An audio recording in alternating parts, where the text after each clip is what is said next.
ओम श्री गणेशाय नमः। एहि विधि कही कही बचन प्रिय रामा लेहि नयन बरी नीर सिया रामा किमि चले हई मारग अगम रामा सुटी सुकुमार शरीर सिया रामा दीन दयाल बिरदु संबारे अरौ नाथ मम संकट भारी।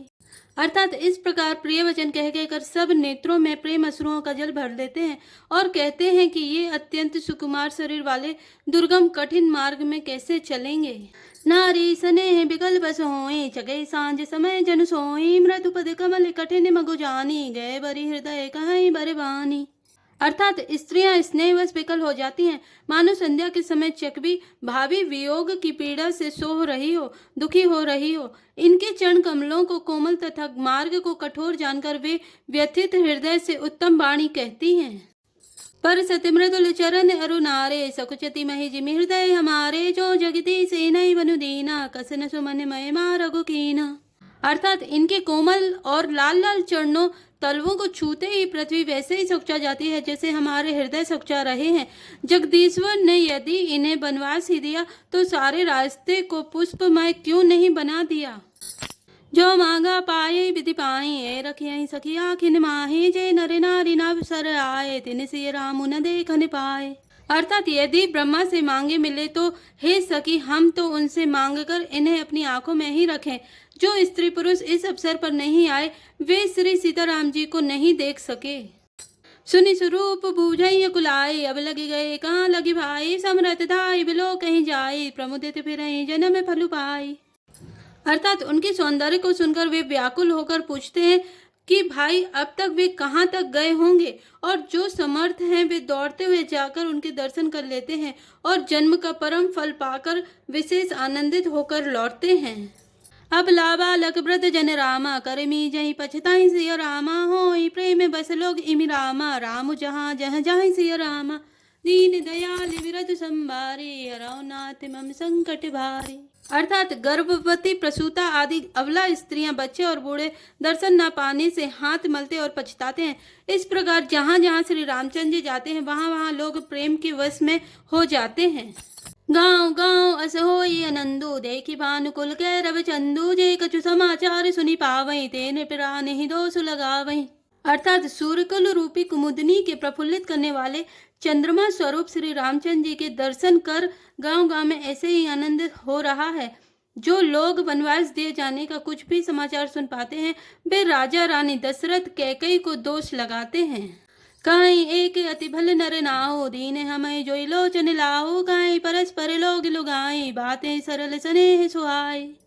अर्थात कोई ये कहते हैं कि राजा बहुत ही अच्छे हैं जिन्होंने हमें अपने नेत्रों का लाभ दिया।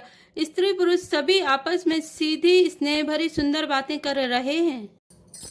ते पितुमा तु धन्य जन जाए धन्य सुनगरु जहाँ ते आए धन्य सुदेश सैलु बन गाँव जय जय जाहि धन्य सोई ठाऊं। अर्थात कहते हैं वे माता पिता धन्य हैं जिन्होंने इन्हें जन्म दिया, वह नगर धन्य है जहाँ से ये आए हैं, वह देश पर्वत वन और गांव धन्य है और वही स्थान धन्य है जहाँ जहाँ ये जाते हैं। सुख पायो विरंचि रचिते ये जय के सब भांति सनेही राम लखन पथि कथा सुहाई रही सकल मग कानन छाई।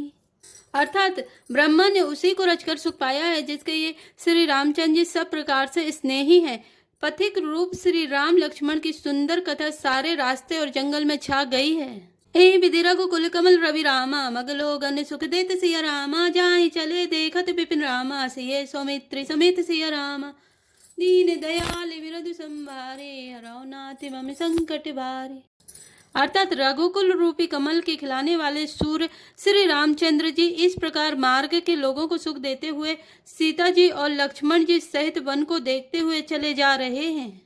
आगे राम लखन बन पाछे तापस बेस विराजत काछे उभय बीच सिय सोहति कैसे ब्रह्म जी बिच माया जैसे। अर्थात आगे श्री राम जी हैं, पीछे लक्ष्मण जी सुशोभित हैं, तपस्वियों के वेश बनाए दोनों बड़े ही शोभा पा रहे हैं। दोनों के बीच में सीता जी कैसे सुशोभित हो रही हैं जैसे ब्रह्मा और जीव के बीच में माया। बहुरी कहूँ छवि जसी मन बसई जनु मधु मदन मध्य रति लसई उपमा बहुरी कहूँ जिमि जोही जनु बुद्ध विदु बिचरोहिनी सोही। अर्थात फिर जैसी छवि मेरे मन में बस रही है उसको कहता हूँ, मानो बसंत ऋतु और कामदेव के बीच में रति कामदेव की स्त्री शोभित हो। फिर अपने हृदय में खोजकर उपमा कहता हूँ कि मानो बुध चंद्रमा के पुत्र और चंद्रमा के बीच में रोहिणी चंद्रमा की स्त्री सोह रही हो। प्रभु पदरे के बीच बिच सीता, धरती चरण मग चलती सभीता, सिए राम पदे अंक बराए, लखन चले मगुदाहिन लाए। अर्थात प्रभु श्री रामचंद्र जी के जमीन पर अंकित होने वाले दोनों चरण चिन्हों के बीच बीच में पैर रखती हुई सीता जी कहीं भगवान के चरण चिन्हों पर पैर न टिक जाए इस बात से डरती हुई मार्ग में चल रही हैं, और लक्ष्मण जी मर्यादा की रक्षा के लिए सीता जी और श्री रामचंद्र जी दोनों के चरण कमलों को बचाते हुए उन्हें दाहिने रखकर रास्ता चल रहे हैं। राम लखन से प्रीति सुहाई, बचन अगोचर किमि कही जाए, खग मृग मगन देख छवि होई, लिए चोरी चितरा में बटोई। अर्थात श्री राम जी लक्ष्मण जी और सीता जी की सुंदर प्रीति वाणी का विषय नहीं है, अर्थात अनिर्वचनीय है, अतः वह कैसे कही जा सकती है। पक्षी और पशु भी उस छवि को देखकर प्रेमानंद में मग्न हो जाते हैं। पथिक रूप श्री रामचंद्र जी ने उनके भी चित्त चुरा लिए हैं। जिन जिन देखे पथिक प्रिय रामा, सिए समेत दो भाई सिया रामा, भव मगुआ गमु आनंद ते रामा, बिनु श्रम रहे सिराई सिया रामा। दीन दयाली विरध संभारी, हरौ नाथ मम संकट भारी। अर्थात प्यारे पथिक सीता जी सहित दोनों भाइयों को जिन जिन लोगों ने देखा, उन्होंने भव का अगम मार्ग, जन्म मृत्यु रूपी संसार में भटकने का भयानक मार्ग बिना ही परिश्रम आनंद के साथ तय कर लिया, अर्थात वे आवागमन के चक्र से सहज ही छूटकर मुक्त हो गए। अजहु जासु उर सपने काओ, बसहु लखनु से राम बटाओ, राम धाम पथ पाए सोई, जो पथ पाव कबहु मुनि कोई। अर्थात आज भी जिसके हृदय में स्वप्न में भी कभी लक्ष्मण सीता राम तीनों बटोही आ बसे, तो वह भी श्री राम जी के परम धाम के उस मार्ग को पा जाएगा जिस मार्ग को कभी कोई बिरले ही मुनि पाते हैं। तब रघुवीर श्रमित सिय जानी, देखी निकट बटु शीतल पानी, ते बसी कंद मूल फल खाई, प्रात नहाय चले रघुराई।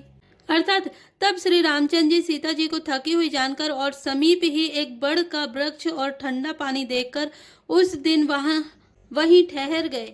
कंदमूल फल खाकर रात भर वहां रहकर प्रातः काल स्नान करके श्री रघुनाथ जी आगे चले। देखत बन सरसैल सुहाए, वाल्मीकि आश्रम प्रभु आए, राम दीक मुनिवास सुहावन, सुंदर गिरि कानन जलु पावन। अर्थात सुंदर वन तालाब और पर्वत देखते हुए प्रभु श्री रामचंद्र जी वाल्मीकि जी के आश्रम में आए। श्री रामचंद्र जी ने देखा कि मुनि का निवास स्थान बहुत सुंदर है, जहाँ सुंदर पर्वत वन और पवित्र जल है। सरनि सरोज बिटप बन फूले, गुंजत मंजु मधुप रस भूले, खग मृग विपुल कोलाहल करहि, बेहरित बैर मुदित मन चरहि। अर्थात सरोवरों में कमल और वनों में वृक्ष फूल रहे हैं और मकरंद रस में मस्त हुए भौरे सुंदर गुंजन कर रहे हैं। बहुत से पक्षी और पशु कोलाहल कर रहे हैं और वैर से रहित होकर प्रसन्न मन से विचर रहे हैं। सुचि सुंदर आश्रम मुनि रखि रामा, हरे से राज विनयन सिया रामा, सुनि रघुबर आगमन मुनि रामा, आगे आयौ लैन सिया रामा। दीन दयाल विरध संभारे, हरौ नाथ मम संकट भारी। अर्थात पवित्र और सुंदर आश्रम को देखकर कमल नयन श्री रामचंद्र जी हर्षित हुए। रघु श्रेष्ठ श्री राम जी का आगमन सुनकर मुनि वाल्मीकि जी उन्हें लेने के लिए आगे आए। मुनि कहु राम दंडवत कीना, आशीर्वाद विप्रवर दीना, देखी राम छवि नयन जुड़ाने, करि सने मानु आश्रम नहीं आने। अर्थात श्री रामचंद्र जी ने मुनि को दंडवत किया। विप्र श्रेष्ठ मुनि ने उन्हें आशीर्वाद दिया। श्री रामचंद्र जी की छवि देखकर मुनि के नेत्र शीतल हो गए। सम्मान पूर्वक मुनि उन्हें आश्रम में ले आए। मुनिवर अतिथि प्राण प्रिय पाए, कंद मूल फल मधुर मंगाए, सिय सौमित्र राम फल खाए, तब मुनि आश्रम दिए सुहाए। अर्थात श्रेष्ठ मुनि वाल्मीकि जी ने प्राण प्रिय अतिथियों को पाकर उनके लिए मधुर कंद मूल और फल मंगवाए। श्री सीता जी लक्ष्मण जी और रामचंद्र जी ने फलों को खाया। तब मुनि ने उनको विश्राम करने के लिए सुंदर स्थान बतला दिए। वाल्मीकि मन आनंद भारी, मंगल मूर्ति नयन निहारी, तब कर कमल जोरी रघुराई, बोले वचन श्रवण सुखदाई। अर्थात मुनि श्री राम जी के पास बैठे हैं और उनकी मंगल मूर्ति को नेत्रों से देखकर वाल्मीकि जी के मन में बड़ा भारी आनंद हो रहा है।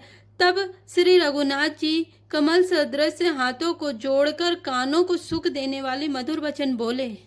तुम त्रिकाल दर्शी मुनिनाथा विश्वबदर जिमि तुम रे हाथा अस कई प्रभु सब कथा बखानी जय जय भांति दीन बनुरानी। अर्थात हे मुनिनाथ, आप त्रिकालदर्शी हैं, संपूर्ण विश्व आपके लिए हथेली पर रखे हुए बेर के समान है। प्रभु श्री रामचंद्र जी ने ऐसा कहकर फिर जिस जिस प्रकार से रानी कैकेयी ने वनवास दिया वह सब कथा विस्तार से सुनाई। तात बचन पुनिमा तु हित रामा भाई भरत असराव सिया रामा मोह कउदर से तुम्हार प्रभु रामा सब मम पुण्य प्रभाव सिया रामा दीन दयाल बिरतु संभारी हरौ नाथ मम संकट भारी। अर्थात और कहा, हे प्रभु, पिता की आज्ञा का पालन, माता का हित और भरत जैसे स्नेही एवं धर्मात्मा भाई का राजा होना और फिर मुझे आपके दर्शन होना, यह सब मेरे पुण्यों का प्रभाव है। जय श्री राम, जय जय हनुमान।